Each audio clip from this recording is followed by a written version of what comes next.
deeper. Anxiety, filling up every space, no privacy. And silently, it could build and build until you finally see, whoa, it's taking over, damn, no closure, moving closer. No exposure, I just wanna be a loner. Some can't stay sober, looking over all their shoulders, like moving boulders just to get out of the home. It sucks, I've had enough, I don't wanna feel the stuck under the rug, all my problems that I shove.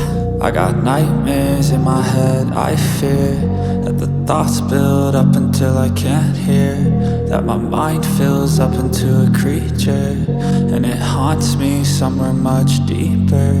I got nightmares in my head, I fear that the thoughts build up until I can't hear, that my mind fills up into a creature, and it haunts me somewhere much deeper.